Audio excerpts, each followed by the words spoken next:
This is John Davis. I'm here with Jennelle Reinhart of Bonnie Clyde's Barbershop, and we're going to talk about her business for a few moments. And Jennelle, if you just want to introduce yourself, something about yourself and the company so people can hear who you are. All right, awesome. My name is Jennelle Reinhart. I am the owner of Bonnie Clyde's Barbershop or men's salon, whatever you prefer. We've been on a full location now for about 7 months now in Buckhead near Far Road.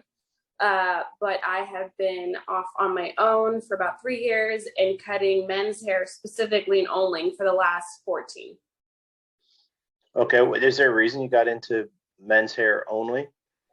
Yes, I hated doing women's hair in hair school. There was lots of crying going on, and I would just like less feelings at work about the hair. And I thought, oh my gosh, I made a mistake. I picked the wrong industry. And so I was the only one not afraid to do men's hair. So they kept coming back, and I thought there was something to it. And so I was like, when I get out of here, I'll try it. And if I hate it, then I'll just go to the traditional route. I'll go to college. And I fell in love with it. Just like 2 months out of school, it's like, this is it. This is my calling. It's funny because when I get my hair cut, they say, well, how do you want it? I'm like, whatever, because it'll grow back. That right there. Women never say that. It's the weirdest thing. Not yet that I've heard. It could be the frequency. Could be the frequency of the haircuts too. That's true too. And usually the investment's a little bit different, as my wife and I debate on quite often. The investment. Mine's not an investment. Hers is an investment. Yeah, that sounds about right. So you kind of talked about it already, but you talked about serving men. But who within that demographic? Who's your best customer? That's a great question. It's anyone in, I think, the professional industry, customer facing, that really cares about the technique, the execution of the haircut, and most importantly, who has time restraints. We work on appointments primarily. We don't want you to walk in and sit down for an hour, even 30 minutes in a line, where you sign in and you hope to God to get your appointment in before you have your next meeting. So it's based on your schedule. So you book your appointment and you walk in the door, and no more than 5 minutes later, you should be in the chair with a glass in your hand, ready to get your hair cut. Yeah, I like that for sure. Because I'll be honest, a little more economical on my haircuts, and in the waiting, right, is horrible, and I don't have time for that. And that makes sense because you're doing a higher end styling, it sounds like. So the way people look is part of their perception. I was learning something yesterday. It was about charisma, right? And people want to talk to people with charisma, and also about some of that is how you carry yourself, how you present yourself, how you dress, how you look is a component of how you come across. So it sounds like that's something that you're serving as well. The people that are see that as critical.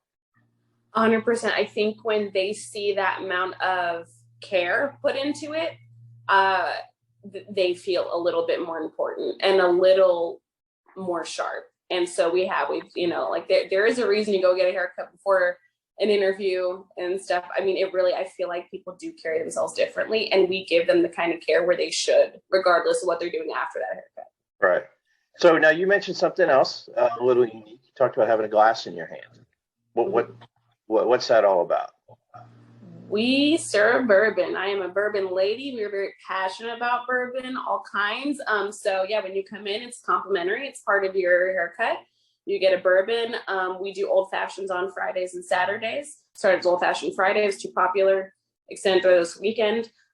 We never have Jack Daniels, Jameson. Not there's anything wrong with that, but it's just we want to do something a little different. So the house bourbon's normally Four Roses, Old Forester. We do have memberships too, where we have a little bit higher end bourbon. I won't go into all that because I will talk about it forever, but nicer, a little harder to find things, and it's kind of a passion. So on top of the quality cut, if that just happens to be an interest, which I think bourbon's taken a really big second wave right now, then that's icing on the cake. Yeah, absolutely. I'm seeing my friends on Facebook are always talking about bourbon. Really? You've combined two of your passions, it sounds like. So, needless to say, the last couple of years have been a little abnormal. You said that you've been doing this for 14 years, but you've had your business for the last 3. How has, I don't want to just focus on COVID and the pandemic, but the things that follow with that, the supply chain, and then even kind of the recession, everything that we've gone through in the last few years. Let's keep politics out of it, but everything else, how's that impacted how you've approached your business and started it up? Well, I'm going to say something ridiculous. COVID was the best thing to ever happen to my business. It was. The plug got pulled. So I was in a non-compete for a local men's salon, waited my year out, was all excited to get restarted and refocused back where I was, had my client base. And then COVID happened. I had spent lots of time and money, and it went to show me you need to learn to pivot. It's not if, it is when. And I'm just glad I learned it early on. So I got really aggressive with marketing every waking moment. And COVID actually presented a really good opportunity for us. We're in an individual men's salon. So I was like, hey, you're not going anywhere. Treat yourself, do something nice, get a bourbon, while you're at it. And it's an individual space, so it's safer.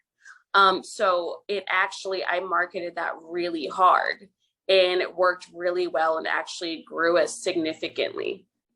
So I think while other people are going, oh, well, that's just COVID, that was not our stance. And then it's the same thing during recession. Like, you're going to pay money for something, and if you just happen to need a haircut, we're going to make sure this experience is so good that you cannot do without it. It's going to be that special thing you treat yourself to. So it really was honestly hugely beneficial. Supply chain issues, total pain, very difficult. No way to spin the positive on that. So that's been hard. So we basically, still we stock one product. Now it lasts us maybe 3 days. And so we're still seeing some residuals, but it's starting to even out a lot. So that part, I'll let you know when I figure out how to spin that in the most positive, but not yet. Well, it's interesting. It sounds like because you had to slow down a little bit, it made you really hone in on what's important to you, who your target audience is, right? And why you're going to be different. We call it a unique selling proposition. So you've really, it forced you to dig deeper. You call it a pivot. It's partially a pivot, but it may be just, doubling down on what your focus is. Yes, I would agree with that. Yeah, that makes sense. Certainly understand the recession piece. The supply chain, yeah, I mean, stuff that I want to use, that I use in my hair, I think, right? I mean, I'm sure you're running into that everywhere. So, on that, it's going to be, I just recommend, projections. Look at how much you're using and just hunt and look. And one thing I talked to somebody about supply chain stuff in a totally different industry the other day. It was about cans for automobile products. And I said, well, what about if there's somebody you can partner with where your demand, like, first off, you can pull your buying power, but then also your demand patterns maybe are going to level off a little bit, right? Yep. So like, you may be up in one and they may be down, and basically sharing your demand. And that way, if the variability may be less because it's a partnership. That's actually a really great idea. You find someone else who, even if it's a competitor of sorts, but they're across town, right? And you're like, hey, I've got, instead of trying to buy this smaller quantity, try to buy the larger quantity, but then also balancing it out, because sometimes you're going to be up by 10%, maybe they're down by 10%, things like that. You got to find the right person. But anyway, that's just one kind of idea I had for him. So maybe that'll help. Is there anything you wish you had done differently if you were to start over? Such a long list. Such a long list. I think the first thing I should have understood is, like, it will be a roller coaster. It's not, if there's ups and downs, they will happen.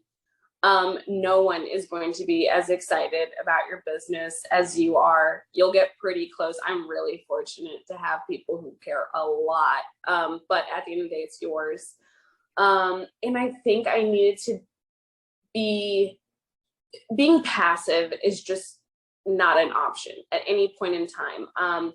We have quotes in the back, and we're super corny around here like that, but it's like, you will not always be motivated, so you must be disciplined. And I feel like, had I learned that right off the bat and really stuck to that mantra, it would have accelerated this process by years. So, I'm happy where I am now. Obviously, we're growing and we're building something, but oh my God, it would have just been so much faster had I just had that mindset. You know, like you can't roll over and die on a bad day. Oh, well, just suck it up and keep going, you know? Yeah. No, we have our founder has a statement. Nobody's allowed to have a bad day. You can have a bad, minute or two. You can have a bad 30 minutes. Get over it and move on.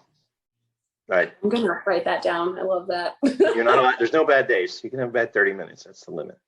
Then you get it. And so it sounds like discipline you talked about. That's something that maybe is a little bit in the mindset, is a little more permanent part of what you do going forward. Is that true? 100%. Yes, because Oh, sorry. Go ahead. No, I interrupted. But what have you done to be more disciplined in your business? I do things all the time I don't feel like doing. We've created more structure on how we run day to day with the staff, with the customer experience. We make sure to stay on top of it. I now have scheduled out like my marketing routines, things when I normally would just go, and I'll just get to that. There's a definitive now. I live and die by a schedule. Everything is put on there. So it just allows me to have a blueprint for my day. So I think that's what it's been like, having a lot of structure, even when it's not required. I have to require it of myself. Otherwise, I can't ask anyone else to. Before you owned your business, did you think of yourself as a process and structure type person? A little bit. I think I was scratching the surface. Yeah, right. I think I had some tendencies. Yeah, there's a couple books as you were talking that were hitting me. One is Eat That Frog. Have you read Eat That Frog? No.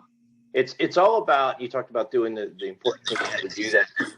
And Eat That Frog is whatever's the most important thing that you need to do is usually the thing you like to do the least. So get it done first. And that way the rest of your day is a breeze. And he uses the analogy, if you had to eat a frog every day, would you eat it at 11:59 p.m. or would you eat it at 7 a.m.? Most people are going to put it off till 11:59 because they don't want to do it. And meanwhile, everything they're doing, they're thinking, I have to do this. Oh, I have to do this. I have to do this.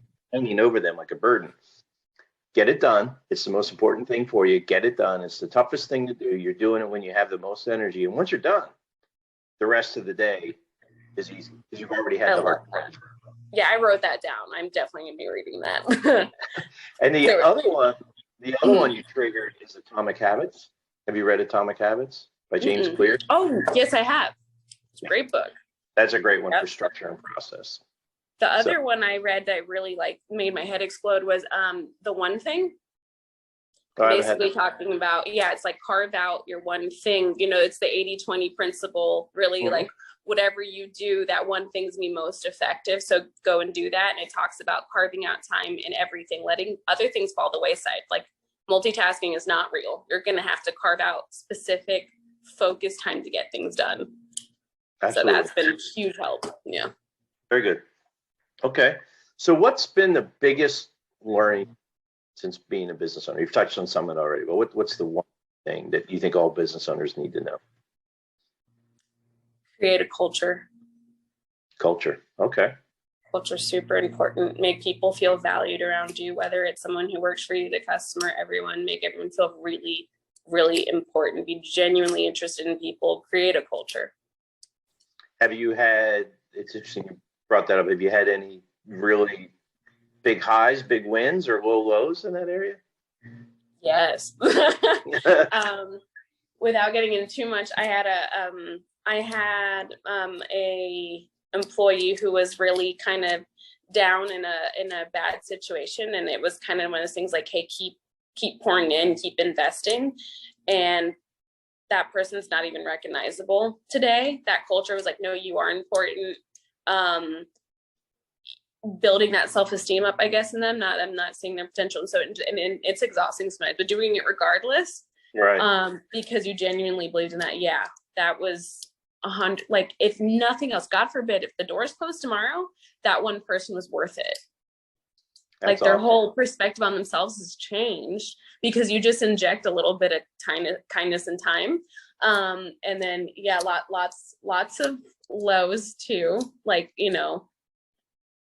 treating people the way I'd want to be treated, or receiving that, like, not everyone receives love or admiration the same way. So that's been another thing where I'm like, I can't do it and apply it to what I would like. I have to now learn and read people a little bit better. Okay, excellent. Yeah.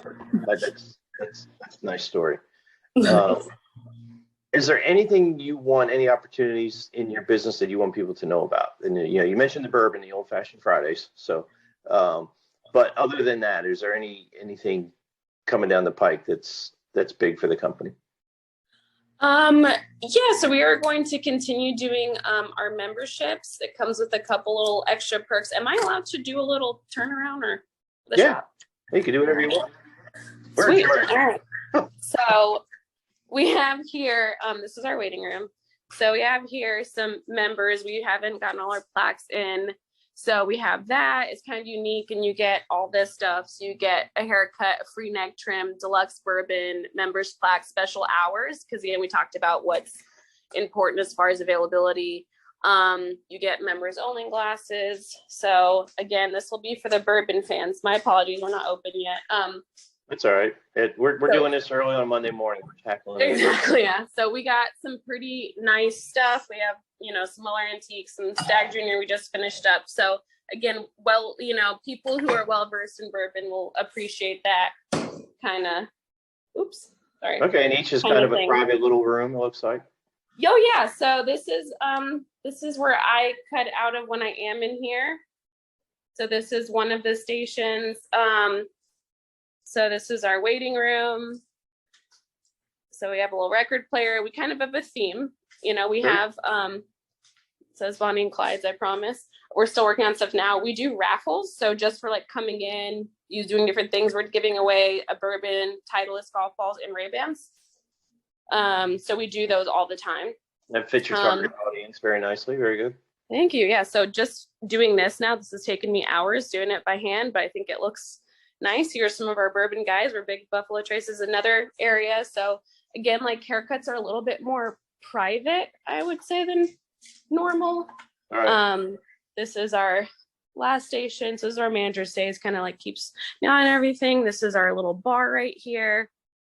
And then we have a shampoo room in here, and we do hot towels. And what we do is we just dim that down, and we have candles and spa music going on, so you can kind of get a relaxing shampoo. Excellent. Yeah, so that very is cool. Well, thank you. Thanks. Thank you for the impromptu tour. So no problem. So what gets you the most exciting? What's most inspirational for you today looking forward? Just to keep growing, I think, to like create again like a culture and have people be excited to come to work. Our industry is plagued with people who are underpaid and not treated very well and not valued. And so I think that's the mission, is to go out and change and fix that. And for guys to just not feel like it's stupid to care about them looking good and professional, feeling good. So I think it's just making people feel different when they come in. Oh, that's very cool. Thank you. Appreciate that. So Jennelle, thank you for your time. I'm really looking forward to seeing what happens with Bonnie and Clyde's. If I get down that way, maybe I'll stop in sometime soon. I will. Yes. And I want to see how you guys grow. So I appreciate you participating in this, and let's be sure to stay in touch. Thanks for having me. All right.